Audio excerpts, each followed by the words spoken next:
you guys are going to be talking to the Today Show anchors next. Wow. Yeah, we're going to do a little interview. What's next week on the Today Personally, Show? I'd rather talk to the viewers. I'm just saying. Who needs to talk to like Savannah and Craig? Walk and talk. Walk and talk. We are talking the Blazers this morning. Good morning, everyone. Follow us into the newsroom. We have Bye, Brenda. Huh? I'm saying bye-bye to Brenda. Bye-bye, Brenda. Oh, now we are up on Facebook. Hello. Wonderful. Producer Brandon, will you come weigh in with us in a few minutes, Blazers? Okay. Look at this lovely seating area that I have prepared for you. Yes. Pick a chair, Nina. I will, let's... You want the middle seat? You should be in the middle. Well, whatever. And then maybe we'll be joined by a third party Perhaps.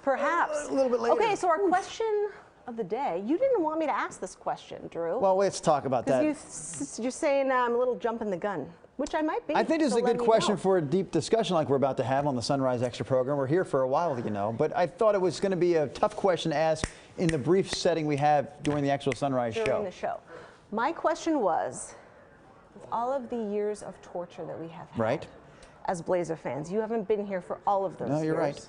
I've only been here since the last time they lost in the Western Conference Finals. I got here in October. That's like 19 years. That's pretty. Yes. It's pretty legit, Carney.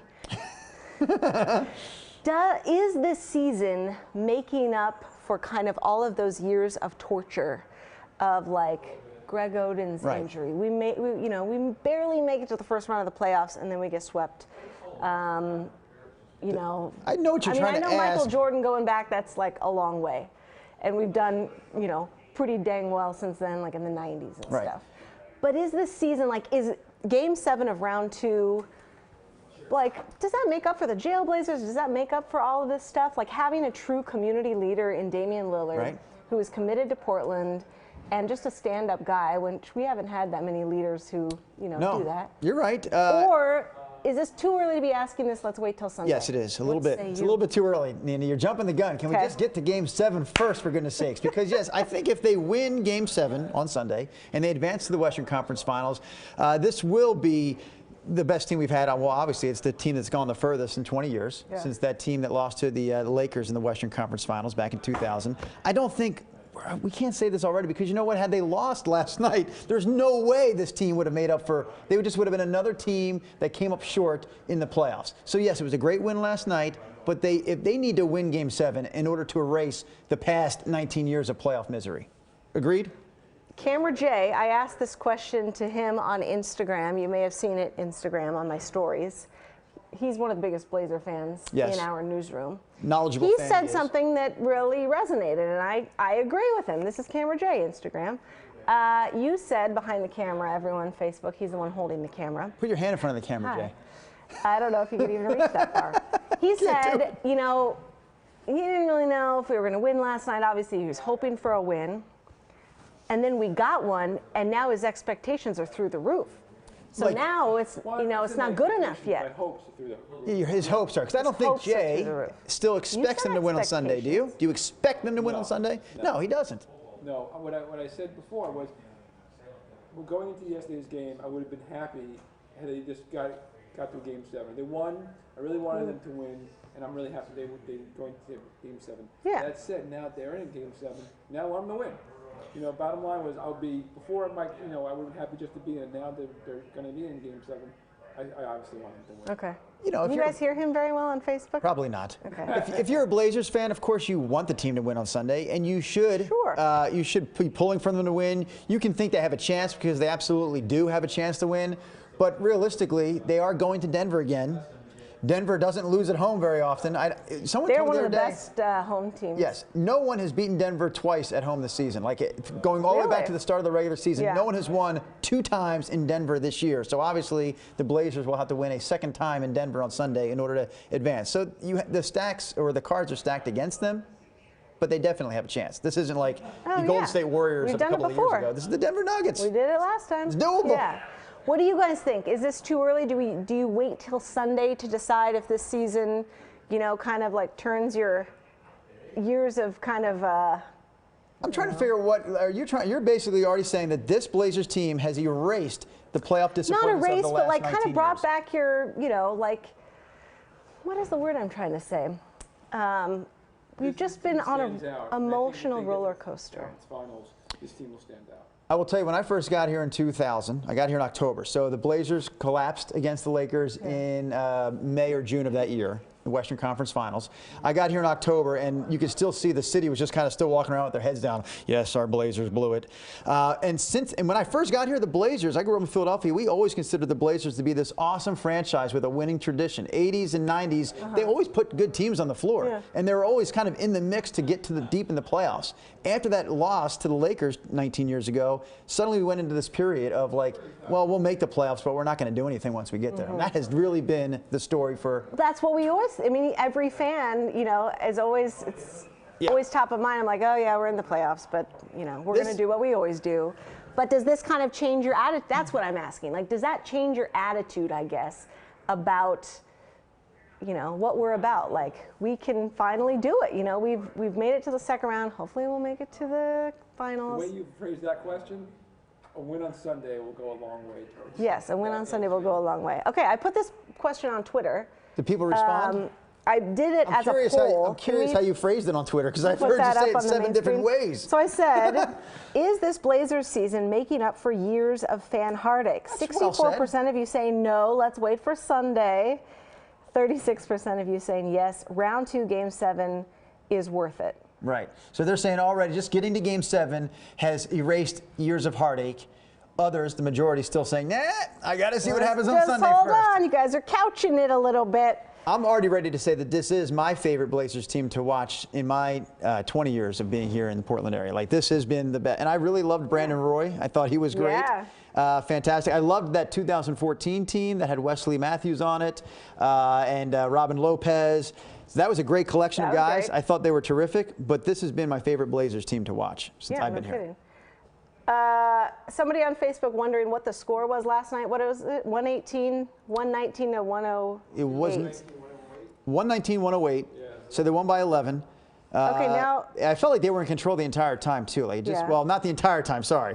Once Damian went off in the third quarter, I felt like it was.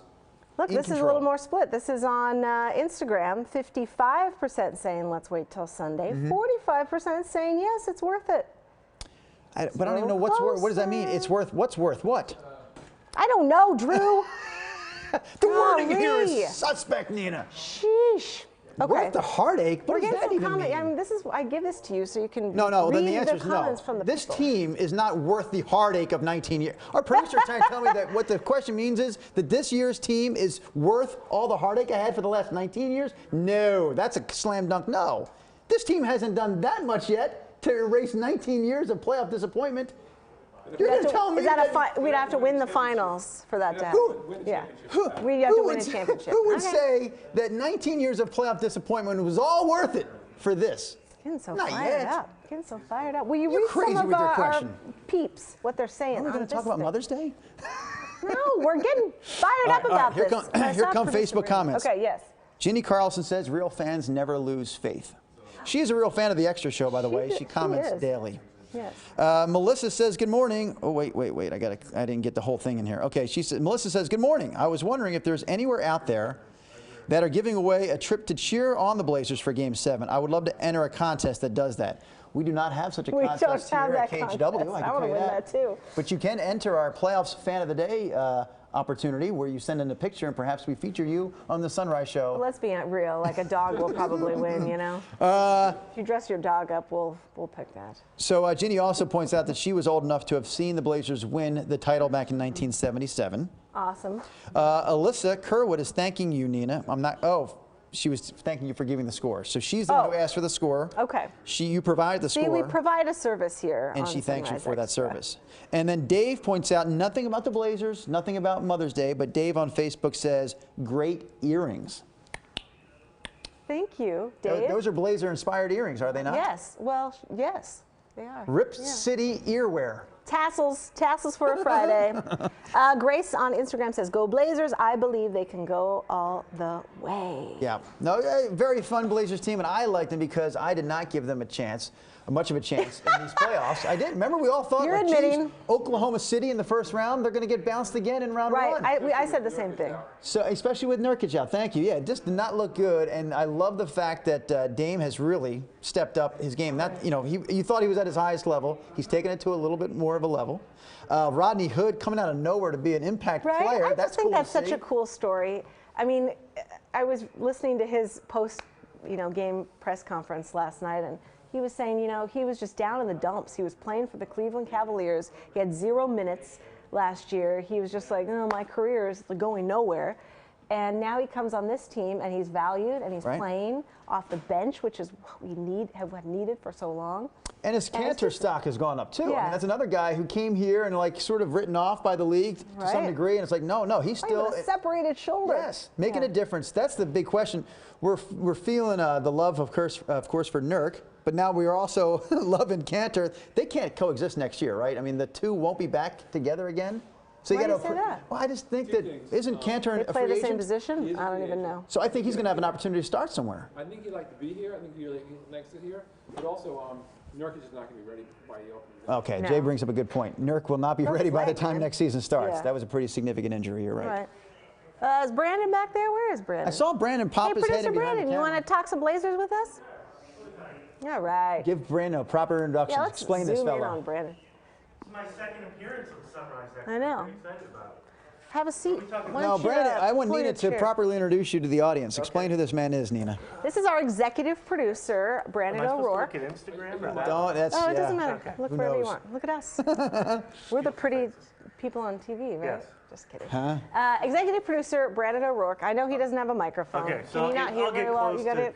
try to close, yell. close. Oh, you can hear you pretty well. They Okay. said. You have worked on Sunrise for many years. Now 4 you are the years. daytime EP. Right. That means he's our boss. He's our. I never really looked at you as my boss, though. I gotta be honest with you. Yeah, fair enough. Okay, you're a Blazer fan. I am.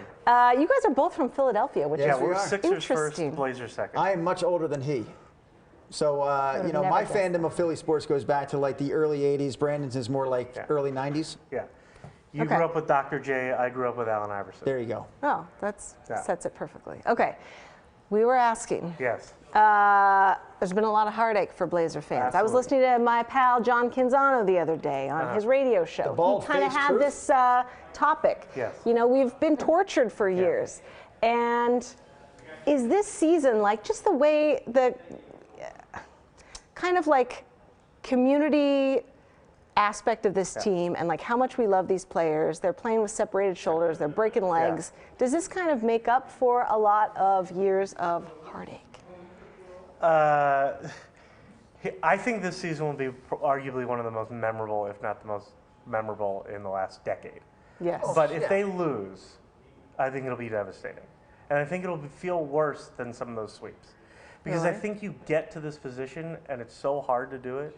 Everyone's just hanging And, on, yeah. and Like, you're going to be like, oh my gosh, we had the Dame shot, we had the 4 overtime, I but we forgot couldn't that. beat the Nuggets. And you're going to look back and you're going to be like, the Nuggets, like of all the teams in the Western Conference of all these years, we couldn't beat the Nuggets. Like they're a good team, but it's not like the Golden State Warriors. I think we could say that almost if they lost to the Warriors or the Rockets in the Western Conference Finals. But I think we're here, you're Game 7, and they've done so much. I think it'll be brutal to lose Game 7. The It'll two be most tough. recent trips to this round of the playoffs is when they lost to the Spurs in 2014. Yeah. And that was a great Spurs team. So you're like, okay, they lost to the great Spurs. And then 2 years later, they lost to a really good Warriors team. Like, they were fantastic.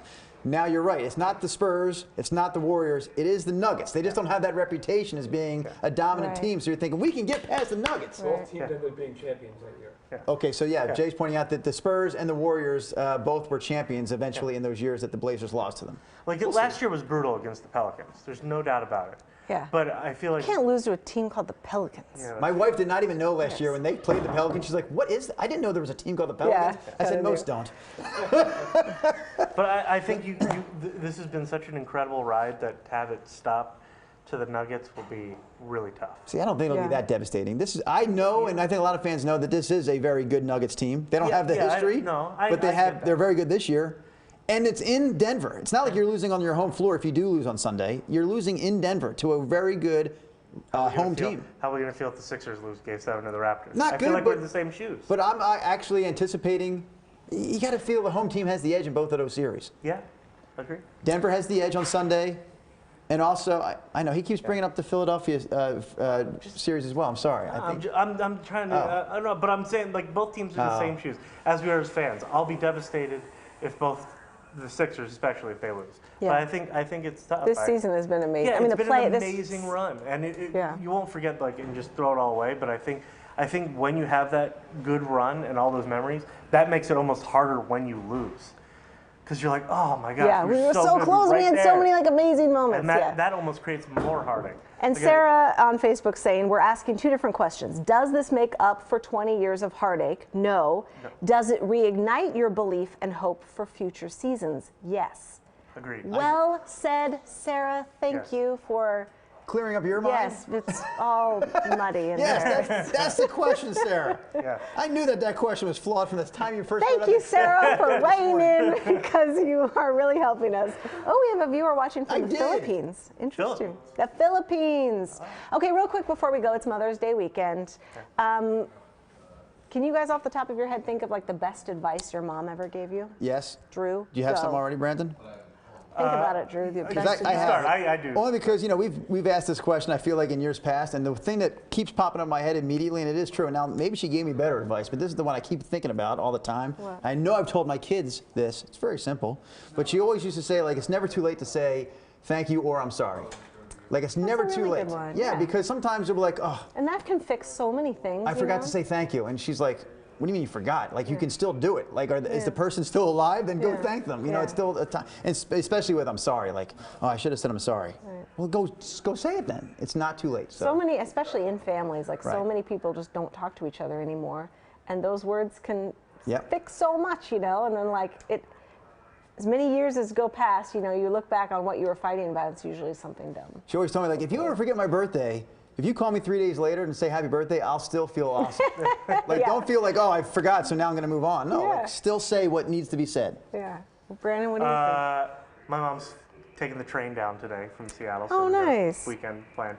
My mom is probably like the most honest person ever. Like if like a grocery store didn't charge you for something, she'd be the person that would like come back. She'd be like, no, I have to pay for this. Yeah. So like, she's just very loyal, honest, and if like I lie, I will turn bright red. Right. Like, that which just kills me. You do. I turn bright red immediately when I lie. So I'm following my mom to be truthful, but if I do lie, then I turn bright red and it's a giveaway. Yeah. So you're a good person. Yeah. My mom made me take a stolen item back to the convenience store when I was like 5. 5 years old, I wanted this little. It was one of those like motorcycles. It was probably like $3 or maybe 50 cents back then. It was plastic. It had like a pull string. Like if you pulled it, the motorcycle would like go down. Oh, yeah. Probably travel 2 inches. Anyways, I said, "Can I have this?" She said, "No," and then I just took it. 5. I mean, I was preschool. Yeah. So I took it. We leave the 7-Eleven. We get home, and I pull that thing out of my pocket. And she's like, "What?" We're going back. We went back to the 7-Eleven. She made me a lesson, take it back to the convenience clerk and say, "I'm sorry, I took this." Would you do that as a dad now? Absolutely. Yeah. Because it is. I mean, because now you're 40, whatever. I can't imagine my kids being and you remember that story, though, from when you were 5. And that's why. I can't imagine my kids being so dumb as for me to tell them, you can't have that. And then for them to show up at home 10 minutes later with that item going, I'm playing with it anyway. Like, I can't believe it. It is. Why would I do that? Something that all kids do, I think. What do you have? This sounds like superficial, but I think it can apply to a lot of stuff. She would always tell me, like, dress for the job you want, not the job you have. And I think that, other than clothes, like, be the person, fake it until you make it, but until you're, be the person you want to be in the future. Like, start acting like that. Yeah, I would read that also as just like never be comfortable wherever you go. Like, okay, you got the job here, but are you just going to sit back and relax now, or are you going to keep trying to be better? Even if you never leave here, maybe you can be the best you can possibly be here. That's what I kind of always take it and dress nice, It's just worth it. Right. So do you have a good question for Blazers fans as we wrap the show up? Is it something they could ponder as the weekend arrives? Well, my question sucked, apparently. Sarah helped me out with the clarifying it, so that was good. I loved Sarah's take on your question. I think it's worth repeating as we wrap it up. Who do you think will be the MVP of Game 7 for the Blazers? Who will be the most important person to get a Game 7 win? Is that important, or is it just the fact that they win the game, and I don't care if it's Rodney Hood scoring 92 points? Well, then Rodney Hood is No, your I MVP. I would think Damian Lillard will be the MVP. He did it last night, man. He put that, and it wasn't in the first half. You're thinking, oh, Dame's a little quiet tonight, and then boom, explodes with 17 in the third gets so quarter. good when he's angry, when something happens, so. He seems, I don't want to not too many make more him mad, intense but players than him in the kind league. of do. Does he ever smile when he plays the game? I mean, does he smile ever does. crack across that face? Just internally. When he makes that big waving. shot, though, it's never on waving. there. All right, we got to watch Serious till biz. on Sunday. We don't even know the time of the game. It's Mother's Day. It's going to be a big weekend. Triple header of basketball. Triple on Mother's Day. header on the TV. Sorry, Mom. We're watching All right, everyone, wave to camera J. Bye. See you next week.